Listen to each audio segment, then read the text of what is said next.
11 de la noche con 28 minutos, se suma a nuestra mesa de conversación nuestro invitado Alfredo Moreno, exministro y desde ayer miembro de la Comisión para la Paz y el Entendimiento. Bienvenido, Alfredo, gracias por estar con nosotros. Muchas gracias, un agrado estar con ustedes. Bueno, y además como que lo describieron como miembro, como VIP. Sí, me toca como una presidir. especie así, como que no son todos iguales, porque son 8 miembros de la comisión y se estableció que tenían como un carácter especial Alfredo Moreno y el senador Francisco Huenchumillo. Sí, el presidente nos ha pedido que presidamos la comisión. Y bueno, vamos a hacer todo el esfuerzo para... ¿Fue el presidente mismo el que lo llamó por teléfono? Nos juntamos personalmente a conversar, pero antes de eso llevamos mucho tiempo trabajando con el equipo del presidente. Esto está bajo Álvaro Elizalde, tiene un equipo, Víctor Ramos, en fin, que han hecho una muy buena labor. Para usted no fue novedad que lo llamaran para pedirle formar parte de esta comisión.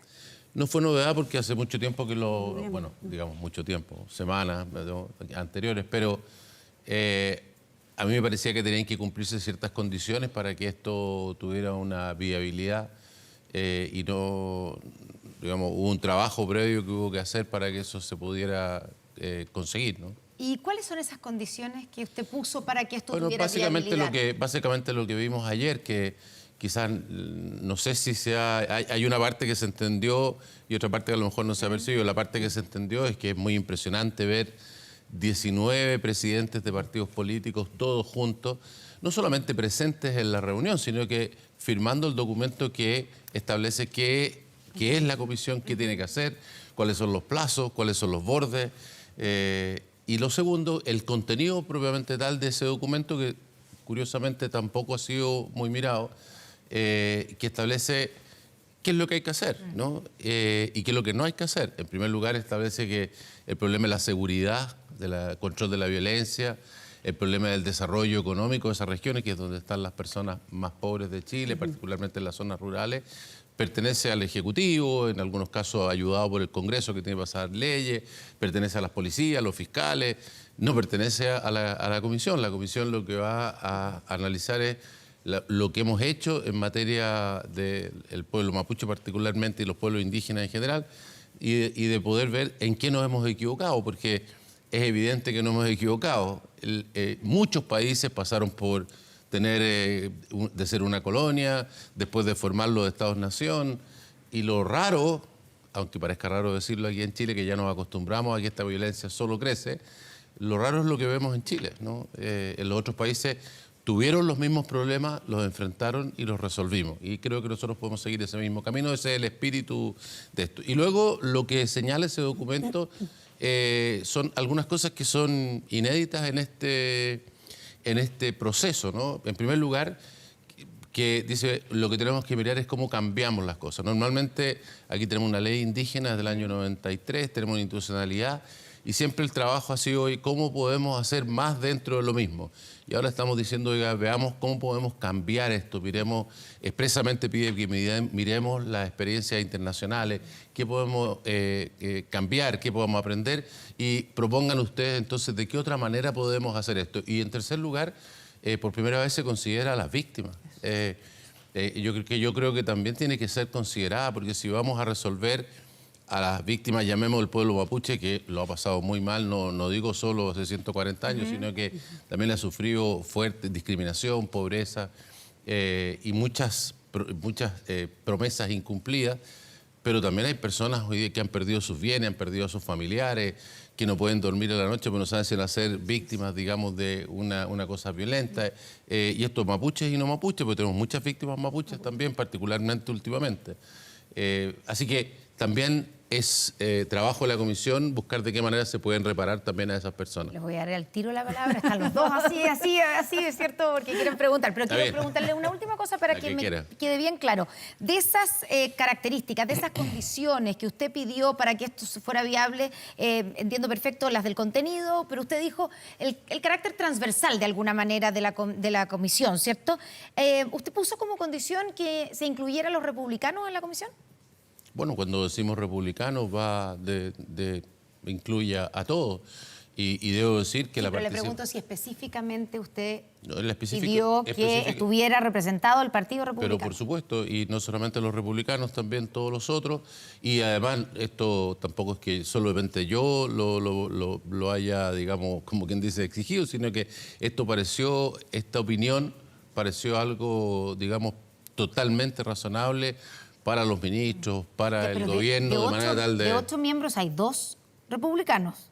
Bueno, hay uno que es militante y el otro ex militante, pero evidentemente es de esa misma... No, pero yo no me refiero a los integrantes. Ya. Lo que yo me refiero es a las personas que apoyan y dicen, bueno, esto es lo que acordamos entre todos de hacer, ¿no? Para ponerlo en otras palabras, esta es una manera de llevar a la práctica lo que tanto decimos de tener una política de Estado. Bueno, esto es una política de Estado porque aquí participan todos diciendo qué es lo que hay que hacer, cuál es el equipo que lo tiene que hacer, qué plazo vamos a tener. Mencionar que el presidente había mencionado el año 2025, los 200 años del Tratado de Tapigüe, y eso fue modificado. Y hoy día tenemos que dar resultados mucho antes, antes de fines del año 2024. Luz, o Noam me está ahí respirando. Una pregunta, pero bueno, primero comparto mucho que una iniciativa como esta tiene que ser una iniciativa, una política de Estado, y es un gran logro que 19 partidos hayan firmado esa declaración, aunque también tiene que ver con la tremenda fragmentación que tenemos en el país. Quizá también esa es parte de lo que hace tan difícil que sean políticas de Estado duraderas. Y yo le quería preguntar, al final de este año, cuando termine esta parte del proceso al menos, ¿qué sería para usted una misión cumplida? ¿Qué sería algo que usted podría decir, check, aquí logramos lo que buscamos?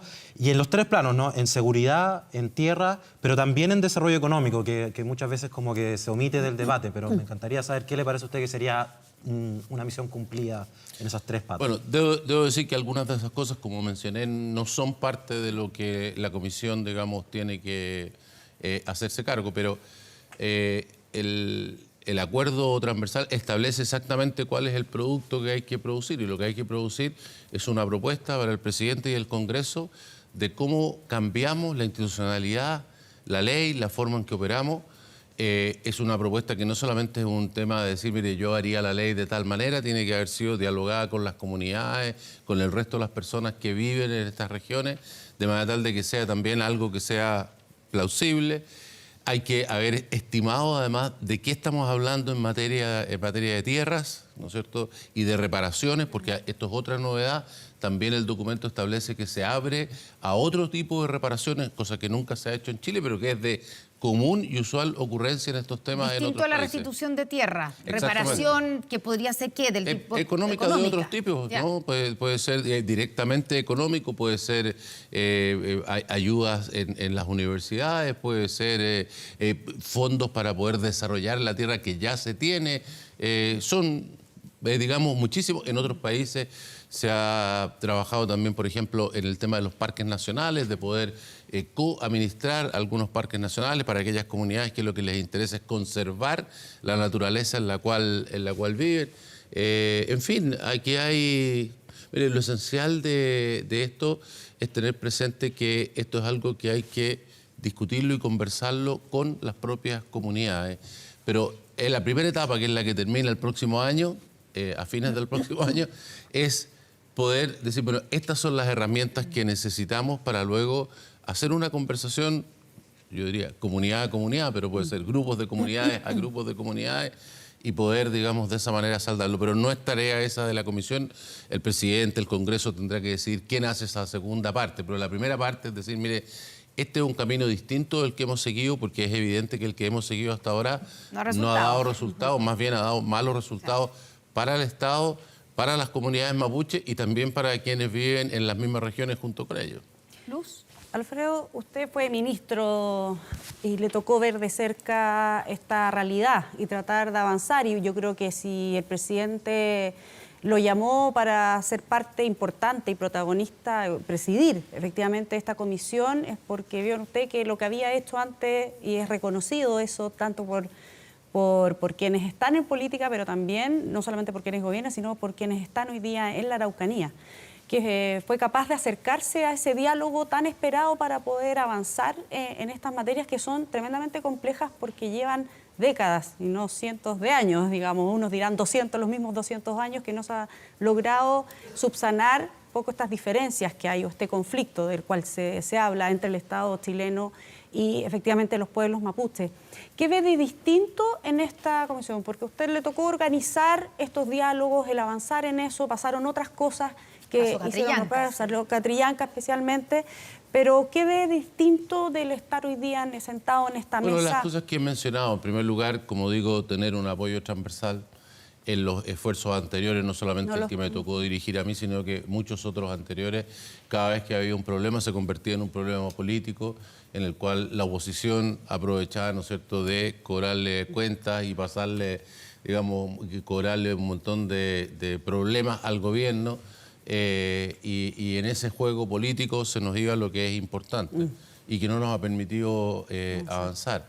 En segundo lugar, que nos abrimos a otras soluciones, porque lo que hemos estado haciendo, que fue hecho con muy buena intención, pero luego de que ha pasado tanto tiempo, tenemos que mirarlo con objetividad y decir, bueno, qué es lo que funcionó y que habrá que hacerlo más sólido y qué es lo que no funcionó, ¿no?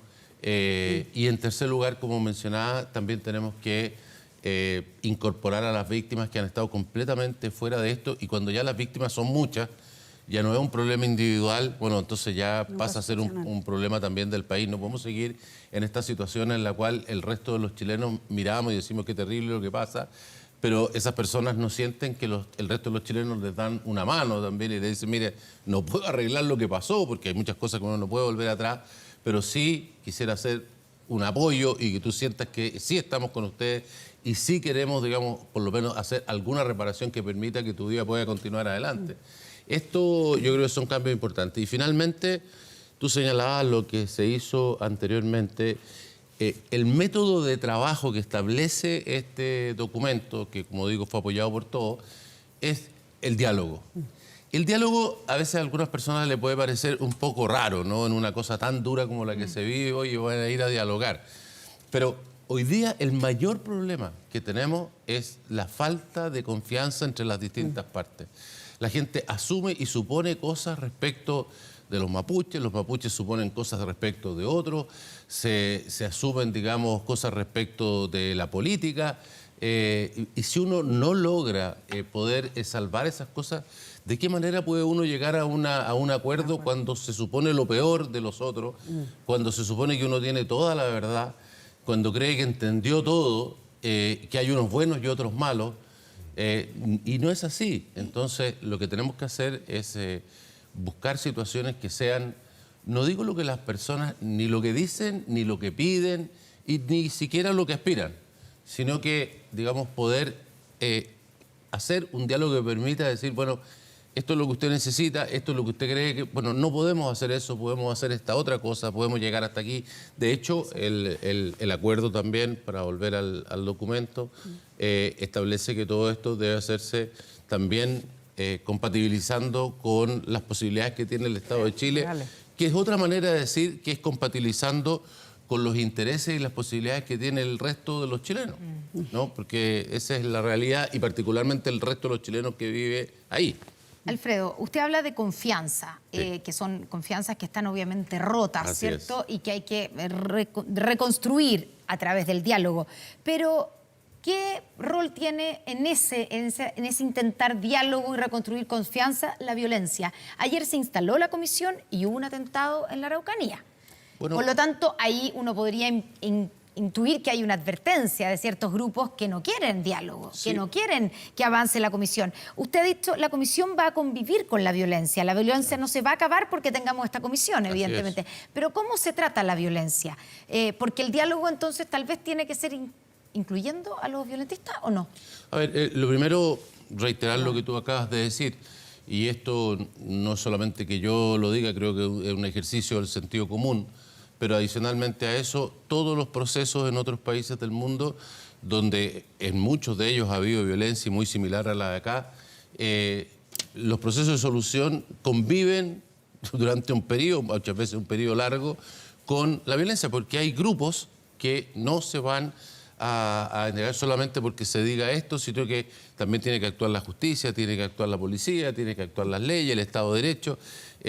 Tiene que ser difícil ser violento, ¿no? Si no, es muy difícil que las personas terminen sentadas en estas otras alternativas. Pero nosotros no somos y no tenemos los instrumentos para acabar con la violencia en el corto plazo. Pero sí quiero decir que la creación de una cosa como esta, compuesta de esta manera, y ojalá en su resultado, hace que hay una decisión del país y una decisión general que aísla a estos grupos y que hace, digamos, que el sustento que ellos le quieren dar de que responden a la causa mapuche, a que no hay una solución, es lo que hay que quitar ese sustento.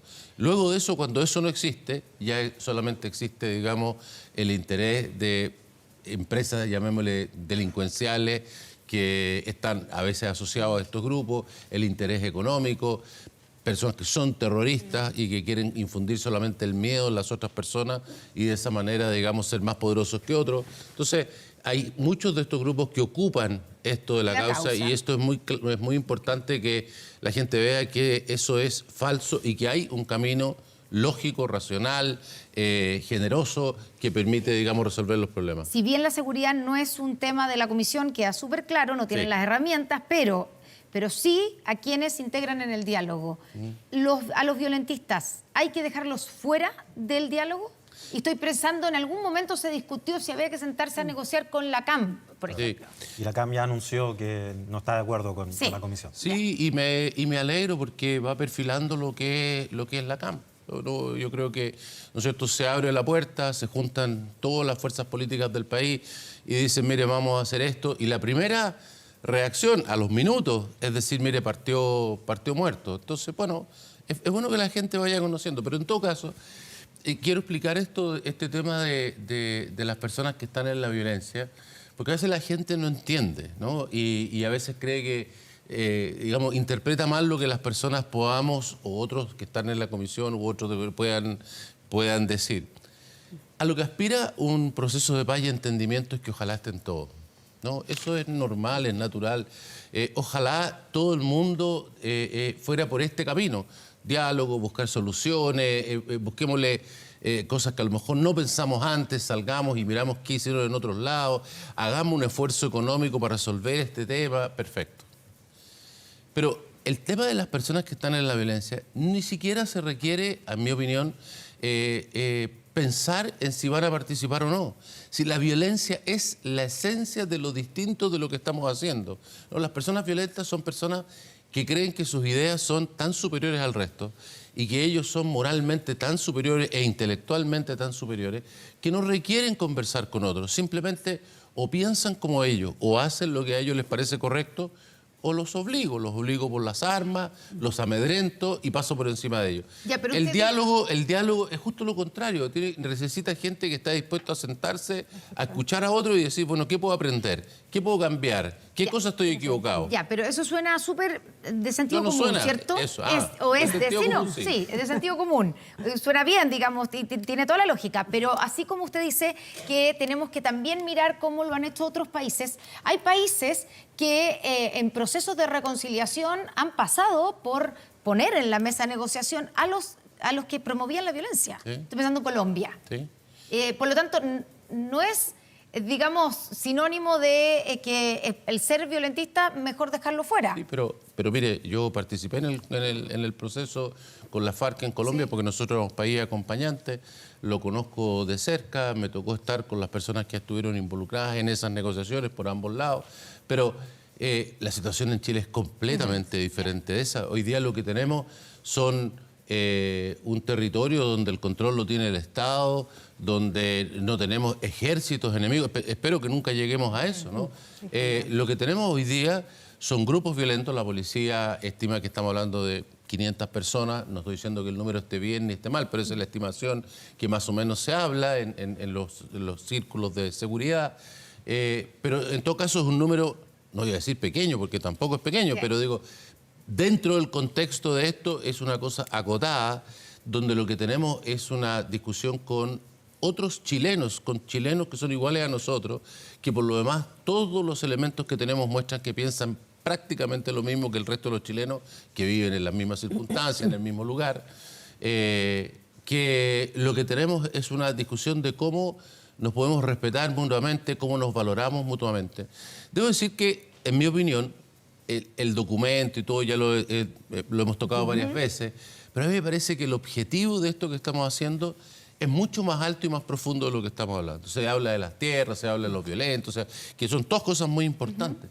Pero en realidad esto es una parte muy importante de lo que está viviendo Chile. Chile está viviendo un cambio radical respecto a lo que ha hecho en los últimos 200 años. Durante 200 años hemos hecho un país que tenía muchas dificultades para permanecer unido, lo convertimos en un país uniforme y unido. La bandera chilena, ustedes recuerdan, nos enseñaron que había ganado un concurso como la bandera más bonita del mundo. La canción, segundo lugar. La canción nacional quedó segunda después de la marsellesa, pero por poquito. Y todo esto son la construcción del orgullo de ser chileno. Y bueno, lo que pasó en el plebiscito chocó contra todo eso. O sea, todo lo que hemos construido, el orgullo de ser chileno, que extendimos, digamos, a mí me gusta el rodeo es igual en Arica, en Magallanes o en Colchagua. A pesar de que en Magallanes el sombrero se vuela y hay que buscarlo a la Antártica. Y a pesar de que en Arica o en Iquique obviamente no hay animales, no hay caballos, es muy difícil tenerlo. Pero había que extender esta nacionalidad igual a todos lados. Hoy día tenemos el desafío de mantener una unidad férrea, pero la necesitamos, como lo ha demostrado la pandemia, como lo demuestra cada vez que tenemos problemas con un país fronterizo, como, en fin, cada vez que tenemos un problema necesitamos estar unidos. Y tiene beneficios para todos. Pero tiene que ser un país diverso. Hoy día, y esto es una expresión concreta, en este caso además, estos son nuestras raíces. Mira, los países que hacen todo esto, y lo señala también el documento, aquí hay que buscar cosas culturales. Aquí tenemos que dejar de mirar al pueblo mapuche como una cosa que no conocemos. Sabemos más de los romanos, de los griegos, que lo que sabemos de nuestras propias raíces.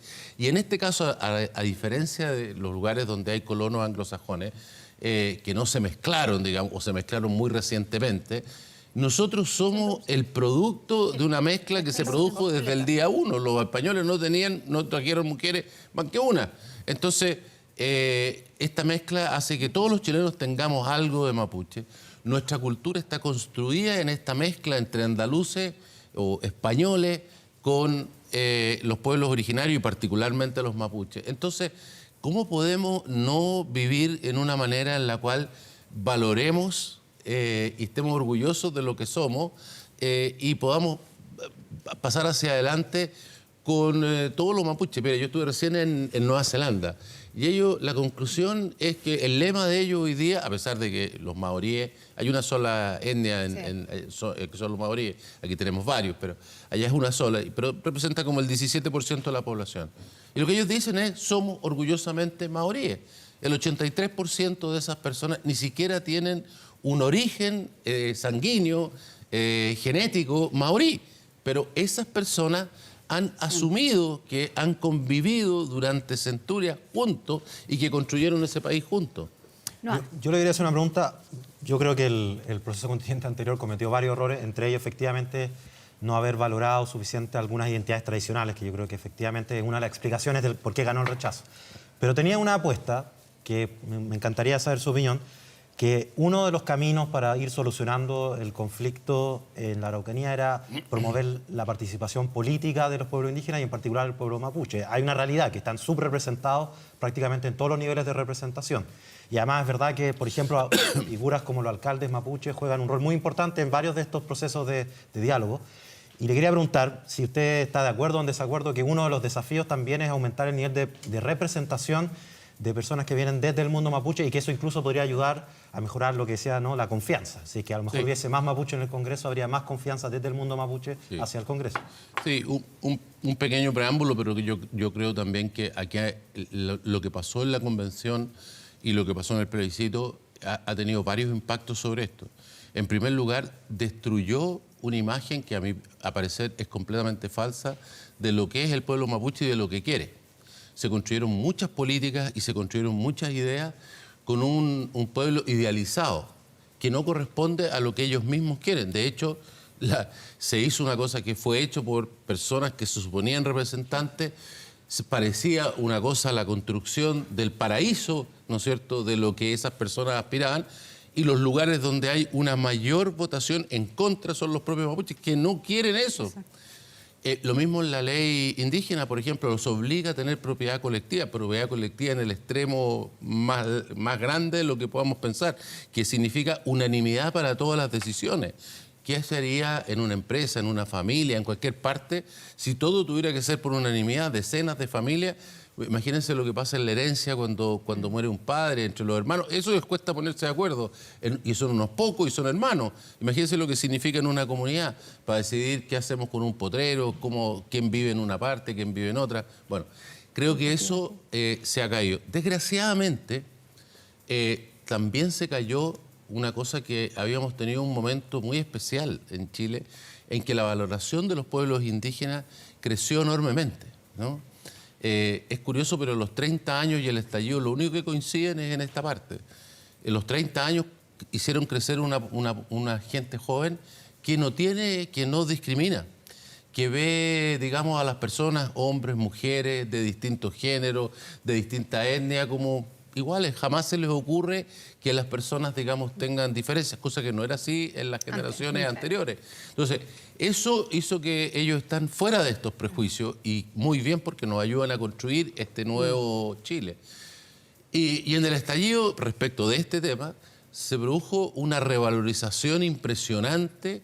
Teníamos una mujer que dirigía la convención. Desgraciadamente, lo que se realizó ahí, hoy día en todas las encuestas, muestra que esto se fue exactamente en el sentido inverso. Esto dificulta, desgraciadamente, la tarea que nosotros tenemos que acometer ahora, porque es evidente que esto va a requerir... el rol de la convención dificulta el rol de la comisión, la tarea de la comisión. Pero, claro, en el sentido de que tuvimos una oportunidad en la cual la valoración de los pueblos indígenas era impresionante. Y hoy día eso, desgraciadamente, ha vuelto hacia atrás, y por lo tanto la disposición del resto del país es más baja. Yo espero que no sea tan baja como era antes de todo esto, porque había un momento en que hubo una oportunidad de haber hecho una cosa que hubiera realmente resuelto los temas, no como yo quiero, sino como a ellos les gustaría vivir. Si aquí yo por lo menos pienso que aquí hay que ejercer, como en todas las cosas, la libertad. Lo que necesitamos es que las personas... la pregunta, Noam, si cree que hay que buscar una forma de tener una mayor representación. No le he contestado la respuesta específica, pero se la doy, porque es con la misma base. Esto es un tema que tienen que resolver ellos mismos. Hoy día tienen una posibilidad de poder votar en el padrón indígena o votar, digamos, en el subdistrito, porque recordemos que ellos son chilenos como cualquier otro y también viven en un lugar físico. Y lo que han optado, no todos, la mayoría, es votar en el lugar. Otro tanto, en un número no tan pequeño, son varios cientos de miles de votos, votaron, digamos, de esta manera y tienen un representante y estuvieron no tan lejos de obtener 2. De tal manera que yo pienso que en todas estas cosas la solución está siempre en pensar que si realmente creemos que son personas igualmente valiosas que cualquier otro chileno, si respetamos su cultura, su historia y los problemas que han vivido, bueno, entonces sentémonos como iguales, veamos cuáles son los problemas y veamos realmente qué es lo que quieren esas personas. Pero no lo inventemos, no inventemos una idealización de lo que nosotros creemos, de lo que deben ser. Luz, se nos acaba el tiempo. Sí, bueno, se han dicho varias cosas y yo coincido en que si algo podemos rescatar de los procesos de transformación profunda que estamos viendo como sociedad, más allá de lo político y de lo social, yo creo que acá hay una transformación de nuestra sociedad o de nosotros como chilenos. Ese 80% somos mestizos, esa es la verdad. La representación es alrededor del 20% y sabemos que todo el resto son mestizos y eso, ellos se quieren sentir parte de esa misma sociedad y nosotros deberíamos respetar eso y valorarlo en una promesa de reconocimiento a los pueblos originarios que están desde todos los gobiernos y que en realidad nadie lo ha hecho real. Yo creo que el avance de esta comisión, yo tengo esa luz de esperanza de que pueda avanzar, pero quería irme al tema concreto de las tierras, porque al final del día eso ha sido donde se ha concentrado en realidad el mayor conflicto o la no resolución de eso, a través de la reparación o la restitución. Sabemos que los recursos para poder hacer el levantamiento, efectivamente, de poder ordenar el tema de las tierras, ha sido un gran desafío, un dolor de cabeza para todos. ¿Cree que esta vez, con esta comisión, con esta disposición, también con los recursos que se tienen que poner sobre la mesa para que eso ocurra y ocurra rápido y no pasen otros cientos de años tratando de resolverlo, pueda llegar a un punto final? ¿Están las condiciones dadas, dada la polarización, todos los procesos que hemos pasado? A propósito de este gobierno, creo que el esfuerzo que se hizo ayer de mostrar esta transversalidad en resolver este tema de una vez por todas, ¿va a tener un punto final una vez que se materialice, o sea, se muestre qué es lo que se tiene que hacer, se avance con plazos concretos y con medidas concretas de que haya punto final en esto y no vaya a salir otro gobierno o otro grupo o alguien que vuelva a abrir esta herida? A ver, respecto de lo que es lo que está como en la primera parte de tu pregunta, que tiene que ver con el catastro, que tiene que ver con cuál es la situación, efectivamente nos ha costado enormemente. El primero que partió con eso fui yo, se lo pedí a la Contraloría después de mucho tiempo dijo que finalmente que no lo podía hacer porque no había suficiente información. Después se contrató un estudio a través de una consultora privada, digamos, a través de Bienes Nacionales. Cuando llegó este gobierno suspendió el contrato y dijo que en realidad lo suspendía porque estaba toda la información para qué íbamos a gastar plata. Parece increíble, pero en realidad esto es una política que lleva 30 años y si usted me dice qué se ha hecho, cuánto se compró, a quién se le compró, cómo se distribuyó, qué pasó, cuánto falta. No está... no es que no exista la forma de construirlo, no ha habido la disposición, digamos, a llegar al fondo. Entonces, hoy día, la tarea número 1, de acuerdo al acuerdo, es hacer este catastro, ver lo que es, dimensionar lo que es esa demanda. Dimensionar los vacíos, me imagino yo, que van a haber vacíos. Contrastarlo con las posibilidades que tenemos de poder resolver una cosa como esta. Y en esto la gente tiene que entender que esto, igual que en cualquier otro proceso como este en el mundo, no es volver la historia hace 140 años. El pasado no lo podemos cambiar, ¿no? O sea, hay tierras que no se van a poder restituir. No, pero desde ya sí, digamos, en primer lugar, las aspiraciones que pueden tener las personas, como digo, de lo que pasó hace 140 años, nosotros, igual que lo que yo conversaba respecto a las víctimas, el pasado no lo podemos cambiar. Los procesos de reparación tienen que ver no con lo que sucedió, sino que con lo que es posible hoy día y con un reconocimiento de que existió el problema, que lamentamos que el problema haya existido y que lo que podemos reparar es esto. Y eso se hace en un trabajo que es, digamos, directamente con las personas que están, o comunidades en este caso, que están involucradas. Y eso es un trabajo que excede lo que va a hacer la comisión, porque la comisión va a determinar lo que es la situación y lo que son las herramientas para poderlo resolver. Y luego el Estado tendrá que resolver quién hace esa tarea, porque yo vuelvo a insistir, esto requiere el ponerse de acuerdo con las comunidades. Mucha gente, escucho yo la radio, lo que se dice, y dice, bueno, pero aquí hay muchos problemas, que son muy dispersos, que son muchas comunidades. Mire, los problemas son yo podría hacer una lista de problemas impresionante, pero el punto no son los problemas, el punto es comencemos a solucionarlos. Dificultades hay por cantidades, ¿no? Pero contrastémoslo además con la situación actual. La situación actual es lamentable, ¿no? Incluso desde el punto de vista de lo que estamos hablando ahora, no estoy hablando de la violencia, estoy hablando de... Hoy día tenemos 720 comunidades que tienen habilitación, es decir, que aplicabilidad, es decir, que tienen un papel que le ha dado el Estado que dice usted, hemos revisado sus antecedentes, tiene razón, tiene derecho a que le entreguemos tierra y le vamos a entregar. No le dicen cuánta, ni cuándo, no le dicen ni cuándo. Hoy día los que se están entregando este año, en promedio deben ser más o menos personas que tienen ese papel de que le dijeron que de hace unos 30 años atrás. Wow. Hoy día con 720 se entregan 15 campos, por lo tanto, en promedio esas personas van a demorarse más o menos unos 50 años. Son las 12 de la noche. Y luego tenemos 800 esperando, así que si juntamos todos se van a demorar un siglo. Un siglo. La idea es que se demoren un poquito menos. Así es. Tratar de apurar el tranco.